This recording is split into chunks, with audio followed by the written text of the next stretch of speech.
Assalamualaikum warahmatullahi wabarakatuh. Jumpa lagi dengan saya Ibu Siti. Kali ini kita akan membahas tentang intervensi keperawatan yang mengacu kepada standar intervensi keperawatan biasa yang disebut dengan SIKI. Kemudian yang kita akan bahas dalam video pembelajaran ini dari mulai definisi klasifikasi, kemudian gambaran secara umum standar intervensi keperawatan, juga komponennya, kemudian karakteristik levelnya, dan juga cara mencari dan menentukan standar intervensi keperawatan. Intervensi keperawatan adalah treatment atau tindakan atau aktivitas spesifik perawat yang didasarkan pada pengetahuan dan penilaian klinis mencapai luaran yang ditetapkan. Dalam klasifikasi intervensi keperawatan ini untuk memudahkan penelusuran intervensi keperawatan dan juga untuk memudahkan penyesuaian area praktik dan atau cabang disiplin ilmu. Nah, pada klasifikasi keperawatan ini sama halnya dengan standar diagnosis keperawatan, yaitu ada 5 kategori, ada 14 subkategori, dan juga ada 623 intervensi. Ini dari kategori dan subkategori dalam intervensi keperawatan. Selanjutnya, penetapan intervensi keperawatan ini merupakan salah satu tahapan intervensi keperawatan yang memang sudah disesuaikan sebagai rujukan intervensi keperawatan dalam menentukan tujuan serta kriteria yang telah ditetapkan sebelumnya dan juga standar intervensi keperawatan ini sebagai tolak ukur penyusunan intervensi keperawatan sehingga asuhan keperawatan yang diberikan aman, efektif, dan etis. Selanjutnya adalah komponen intervensi keperawatan. Ada 3, yaitu terdiri dari 1 label, kemudian definisi, dan juga tindakan.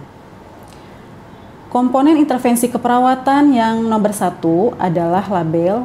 Label merupakan nama dari intervensi keperawatan yang dijadikan sebagai kata kunci atau label yang terdiri dari beberapa 1 sampai 4 kata dan diawali kata benda berfungsi sebagai deskriptor. Nah, deskriptor di sini di dalam intervensi keperawatan ada 18 deskriptor yaitu dukungan, edukasi, kolaborasi, konseling, konsultasi, kemudian latihan, manajemen, pemantauan, pemberian, pemeriksaan, kemudian pencegahan, pengontrolan, perawatan, sampai ke screening dan terapi. Nah, komponen intervensi keperawatan selanjutnya adalah definisi.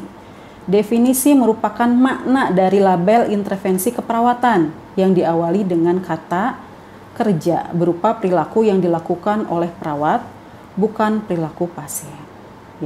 Selanjutnya yang ketiga adalah tindakan. Tindakan ini merupakan rangkaian perilaku atau aktivitas yang dikerjakan oleh perawat untuk mengimplementasikan intervensi keperawatan.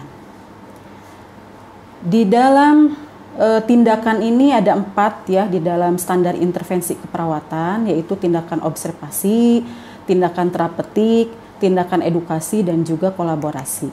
Nah, tindakan observasi adalah tindakan yang ditujukan untuk mengumpulkan data-data status dari kesehatan pasien. Nah, data ini biasa digunakan pada tindakan observasi ini menggunakan kata periksa, identifikasi, dan juga monitor. Untuk bisa membedakan antara observasi dengan pengkajian itu kita hindari dengan penggunaan kata kaji. Selanjutnya tindakan terapeutik ini merupakan tindakan secara langsung yang berefek memulihkan status kesehatan pasien atau dapat mencegah untuk menentukan masalah kesehatan pasien. Kata yang biasa digunakan di dalam tindakan terapeutik itu adalah berikan dan lakukan. Selanjutnya adalah tindakan edukasi. Ya, tindakan edukasi ini ditujukan untuk meningkatkan kemampuan pasien merawat dirinya dengan membantu pasien memperoleh perilaku baru yang dapat mengatasi masalah. Nah, kata yang biasa digunakan pada tindakan edukasi ini adalah ajarkan, anjurkan, dan latih. Nah, selanjutnya tindakan yang terakhir adalah tindakan kolaborasi, merupakan kegiatan yang membutuhkan kerjasama dengan perawat lainnya atau tenaga kesehatan lainnya yang membutuhkan gabungan pengetahuan, keterampilan, dan berbagai profesi keperawatan yang dilakukan jika perawat memerlukan penanganan lebih lanjut. Nah, kata yang biasa digunakan pada tindakan kolaborasi ini adalah kolaborasi, rujuk, dan konsultasikan. Nah, pada standar intervensi keperawatan itu saling bertaut dengan standar diagnosis keperawatan. Ya, jadi standar diagnosis keperawatan itu mempunyai 4 karakteristik. Ya, yang pertama adalah bersifat komprehensif. Kemudian yang kedua bersifat preskriptif, kemudian yang ketiga memiliki tingkat yang berbeda, dan yang keempat dapat dilakukan perubahan. Yang pertama adalah bersifat komprehensif.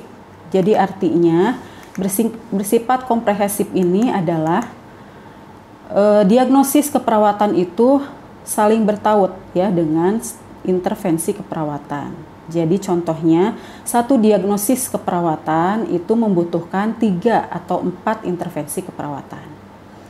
Kemudian yang kedua, ya, intervensi prioritas sifatnya yang bersifat preskriptif ya. Nah, ini tidak bersifat preskriptif ini, melainkan sifatnya adalah rekomendasi ya, karena di sini disarankan merujuk kepada standar diagnosis keperawatan. Kemudian yang ketiga memiliki tingkatan yang berbeda karena di sini intervensinya ada intervensi utama dan juga intervensi pendukung. Selanjutnya adalah dapat dilakukan perubahan ya, karena di dalam menentukan intervensi keperawatan itu bisa dilakukan disesuaikan dengan kondisi pasien. Jadi bisa dimodifikasi, bisa dikurangi, bisa ditambahkan intervensi keperawatannya. Selanjutnya kita masuk ke label intervensi keperawatan ya. Yang pertama intervensi utama. Ya, intervensi utama ini merupakan intervensi prioritas atau sifatnya resolutif. Artinya, intervensi utama ini banyak memiliki tindakan yang memang mempunyai tindakan keperawatan yang sifatnya banyak memberikan solusi ya, mengatasi masalah. Nah, intervensi keperawatan ini menyesuaikan dengan diagnosis atau etiologi yang memang dapat diterapkan pada berbagai setting tertentu. Efektivitas dari intervensi utama ini sudah dilakukan riset atau referensi. Kemudian intervensi pendukung. Nah, kalau intervensi pendukung ya, ini bukan intervensi prioritas ya, tidak mempunyai resolutif ya. Karena di sini intervensi pendukung ini hanya sebagai penunjang dari intervensi utama. Ya. Nah, ini biasanya bisa juga menjadi suatu tambahan ya dalam intervensi keperawatan utama untuk mengatasi etiologi kepada diagnosis tertentu dan juga bisa digunakan pada setting tertentu. Nah, selanjutnya bagaimana sih kita mencari intervensi yang tepat ya? Menurut buku standar intervensi keperawatan ya, pertama yang kita lakukan itu adalah kita tentukan dulu diagnosis keperawatannya ya. Kita cari contoh nyeri akut ya, karena di dalam gangguan yang sering terjadi pada gangguan sistem persepsi sensori itu adalah nyeri akut. Nah, kita cari di daftar tautannya SDKI dan SIKI atau standar intervensi keperawatan ya, dicari di daftar tautan. Nah, kita temukan halaman berapa ya nyeri akut. Kemudian dari situ kita cari daftar intervensi keperawatannya ya. Nah, di dalam daftar intervensi keperawatan kita pilih bahwa di dalam intervensi keperawatan itu ada intervensi utama dan juga intervensi pendukung. Intervensi utamanya manajemen nyeri dan intervensi pendukungnya ada 19 ya. Kita pilih karena disesuaikan dengan kondisi pasien, yaitu dukungan pengungkapan kebutuhan ya, kemudian edukasi ya. Ya, seperti ini daftarnya intervensi keperawatan, kemudian ini daftar tautannya. Ya, ini tindakan-tindakan yang ada di dalam intervensi keperawatan ya. Jadi bisa disesuaikan dengan kondisi pasien. Baik, itu saja yang bisa saya sampaikan ya, semoga bisa dipahami dan terima kasih. Saya akhiri aja pertemuan kali ini. Assalamualaikum warahmatullahi wabarakatuh.